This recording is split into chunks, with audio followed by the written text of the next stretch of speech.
बिस्मिल्लाहिर्रहमानिर्रहीम, अस्सलाम वालेकुम। इस वाली वीडियो में ना हम जो है वो लोब्स ऑफ़ द ब्रेन को डिस्कस करने वाले हैं कि हमारे पास ब्रेन के कौन-कौन से लोब हैं और उनके क्या-क्या फ़ंक्शन हैं। तो सबसे पहले आपको पता है कि हमारे ब्रेन में सबसे एंटीरियर लोब जो होता है वो फ्रंटल लोब होता है, देन हमारा टेम्पोरल लोब आता है, देन पैराइटल और देन ऑक्सीपिटल। एक बात आपने याद रखनी है कि जो आपके फ्रंटल लोब होता है ना, ये हमारा मोटर कॉर्टेक्स होता है। इसका काम जो होता है ना वो मोटर फ़ंक्शन होता है। ये रीज़निंग कराता है, ये इंटेलिजेंस बनाता है, ये मोटर एक्टिविटीज़ जैसे कि आपकी अपर लिम्ब और लोअर लिम्ब की सारी एक्टिविटीज़ कराता है, आपकी स्पीच में हेल्प करता है। तो ये सारे काम जो होते हैं ना ये आपका फ्रंटल लोब करवाता है, ठीक है। तो फ्रंटल लोब की अगर लीजन हो जाती है तो क्या हो जाता है, depression and lack of motivation, क्योंकि आप कोई काम नहीं कर सकते, आपके अंदर इंटेलिजेंस नहीं रहती। दूसरा क्या होता है कि आपका फ्रंटल लोब जो होता है उसमें ब्रोकाज एरिया ऑफ स्पीच होता है, तो आप मोटर स्पीच वर्ड्स नहीं बना कर सकते, आर्टिकुलेशन ऑफ वर्ड्स नहीं होती। तीसरा एनोस्मिया यानी loss of sense of smell जो होती है वो उसमें ख़त्म हो जाती है अगर फ्रंटल लोब लीजन हो। फिर आता है आपका temporal lobe. Temporal lobe basically कुछ मोटर फंक्शन करवाता है, लेकिन ज़्यादा इसके फंक्शन जो होते हैं वो आपके सेंसरी फंक्शन होते हैं। तो इसमें वर्निकीज़ एफेजिया हो जाता है। वर्निकीज़ एफेजिया मैंने आपको बताया था कि patient would not understand the command and not know how to respond to the command, ठीक है, और इररेलेवेंट टॉक्स होती हैं इसमें। तो ये हमारे पास वर्निकीज़ एफेजिया होता है। इसके अलावा इसमें प्रोस्पोगनेजिया होता है, डिफिकल्टली इन रिकॉग्नाइजिंग द फेस। वही चीज़ है ना कि आपका सेंसेस वाला एरिया ही चला गया तो सामने कौन खड़ा है आपको समझ ही नहीं आ रहा कि कौन खड़ा है। मेमोरी प्रॉब्लम्स हो जाती हैं। कल मैंने मेमोरी का टॉपिक डिटेल में पढ़ाया था, तब बताया था कि temporal lobe, hippocampus, limbic system, amygdala, ये सारी चीज़ें जो होती हैं ये आपके मेमोरी में इन्वॉल्व होती हैं। देन आपका perception of the auditory impulses, ठीक है, और इसके साथ साथ आपकी सुनने की सलाहियत भी आपके टेम्पोरल लोब में होती है। तो यहाँ पे आपने सेंसेस को याद रखना है कि आपके बोलने की सलाहियत, आपने सूंघने की सलाहियत फ्रंटल लोब के पास है, टेम्पोरल लोब के पास क्या है आपकी ऑडिटरी इम्पल्सेस, मेमोरी और रिकॉग्निशन एबिलिटीज़, ठीक है। देन आपका आता है पैराइटल लोब। पैराइटल लोब अगर डैमेज होता है तो आपको क्या होता है, एस्टीरोग्नोसिस हो जाता है। एस्टीरोग्नोसिस बेसिकली क्या होता है, टेक्टाइल एग्नोसिया, यानी कि आपको चीज़ों को पता नहीं चलता कि ये क्या चीज़ है, ये फर्म टच है, ये स्मूथ टच है, ये वाइब्रेशन है, ये क्या चीज़ है, इन सारी चीज़ों का सेंस जो होता है वो ख़त्म हो जाता है, ठीक है। उसके बाद फिंगर एग्नोसिया, यानी कि पेशेंट जो होता है उसको आइडेंटिफाई करना मुश्किल होता है कि फिंगर से ऑब्जेक्ट रख कर बताना कि यहाँ पे ये मसला हो रहा है, ठीक है। वो ऑब्जेक्ट्स को फिंगर से टच नहीं करा सकता, बता नहीं सकता। देन ग्राफिया हो जाता है यानी डिफ़िकल्टी इन राइटिंग, और इस तरह पेशेंट लिख भी नहीं सकता। ऑक्सीपिटल लोब जो होता है ना, बेसिकली आपके इसका ताल्लुक आपके किस सेंसेस से होता है, आपके देखने के सेंस से होता है, ठीक है, विजुअल सेंसेस से ये एसोसिएट करता है। तो ऑक्सीपिटल लोब अगर डैमेज होगा तो होमोनिमस हेमियानोपिया, कॉर्टिकल ब्लाइंडनेस और विजुअल एग्नोसिस हो जाएगी। तो ये तो सारे इसके मेजर फंक्शंस और इसकी लीजन्स, ठीक है। अब हम ज़रा जल्दी से एमसीक्यूज़ को डिस्कस करते हैं। अब ये कह रहे हैं, a patient after road traffic accident patient develop the depression and the lake of motivation. तो डिप्रेशन और लेक ऑफ मोटिवेशन यानी आपकी एनर्जी, आपकी रीजनिंग, आपने सोचने की सलाहियत, मोटिवेशन, ये आपको फ्रंटल लोब देता है। तो अगर ये डैमेज होता है तो ये सारी चीज़ें लॉस हो जाती हैं।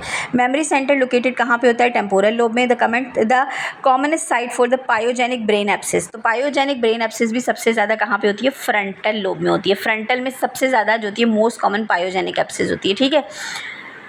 And arterial occlusion result in the impairment of the writing and speech. अब लिख नहीं सक रहा, स्पीच नहीं है, तो इसमें हमारे पास कौन सा है, एक तो बोल नहीं सक रहा, ठीक है, स्पीच यानी कि बोल नहीं सक रहा, ठीक है। Which area of the brain और लोब हैज़ बीन इन्वॉल्व। तो इसमें बेसिकली राइटिंग यानी कि आपका मोटर फंक्शन और बोलना भी आपका मोटर फंक्शन, तो इसमें दो फंक्शन आपकी जा रहे हैं। This is the frontal lobe. And the after stroke a patient is experiencing impairment of the writing and speech, again frontal lobe. Prosopagnosia, inferior temporal lobe. Primary auditory cortex जो है, primary auditory मतलब सुनने की सलाहियत वाला cortex कौन सा है, टेम्पोरल लोब। तो आपका superior temporal lobe is a primary auditory cortex. Areas of the sound perception, तो अगेन ये आपका जो है वो किसकी बात हो रही है, temporal lobe. Auditory lobe is temporal lobe. From which area of the brain do the majority of the cerebral cortex cholinergic fibre originate. तो न्यूक्लियस बेसिलस ऑफ माइनर, ठीक है, न्यूक्लियस बेसिलस ऑफ माइनर से जो होती है वो आपके ज़्यादातर फाइबर्स जो होते हैं वो अराइज होते हैं और आके, वैसे आपको पता है ना कि जितने भी आपके ट्रैक्स होते हैं वो आकर आपके सेरेब्रल कॉर्टेक्स में प्रोजेक्ट हो जाते हैं। तो यहाँ पे आपके कौन से न्यूक्लियस में, nucleus bacillus of minor. Exam में आपका न्यूक्लियस बेसिलस ऑफ माइनर्ड का क्वेश्चन आ सकता है कि न्यूक्लियस बेसिलस ऑफ माइनर्ड बेसिकली आपके एंटायर सेरिब्रल कॉर्टेक्स को जो होता है वो न्यूक्लियर फाइबर्स देता है और क्या प्रोड्यूस करता है, एसिटाइल कोलिन प्रोड्यूस करता है। आपको पता है कि एसिटाइल कोलिन जो होता है वो बहुत इंपॉर्टेंट होता है नर्वस प्रोपगेशन में, यानी कि इन्फॉर्मेशन या फिर हमारे पास नर्व इम्पल्स को प्रोपगेट कराने में एसिटाइल कोलिन का बहुत इंपॉर्टेंट रोल होता है। तो ये जो कोलिनर्जिक फाइबर्स होते हैं ये कहाँ से अराइज होते हैं, न्यूक्लियस बेसिलस ऑफ माइनर्ड से अराइज होकर फिर ये जाके वेरियस पार्ट ऑफ ब्रेन में एसिटाइल कोलिन को रिलीज करते हैं। ठीक है, परसेशन और डिस्कस्ड बाय विच एरिया, तो ये हमारे पास लेफ्ट इंसुलर कॉर्टेक्स। अच्छा, बेसिकली ये परसेशन ऑफ डिस्कस क्या होता है कि बुरी चीज़ों का पता चलना, जैसे कि नंगे पैर चलने से मिट्टी का चुभना, ठीक है, या अनयूजुअल जगह पे बैठ के गर्मी का एहसास होना, शोर का एहसास होना, या फिर जो है स्मेल, ठीक है, वॉशरूम का दरवाज़ा खुला है, आपको वॉशरूम से स्मेल आ रही है, खाना जल गया उसकी स्मेल आ रही है, तो दिस इज़ द डिस्कस्ड, यानी डिस्कसिंग चीज़ें जो आपके दिमाग में होती हैं ना, जो आपको इरिटेट कर रही होती हैं, तो this is basically perceive by the left insular cortex. अच्छा, prosopagnosia occur due to the lesion of the parieto occipito temporal lobe.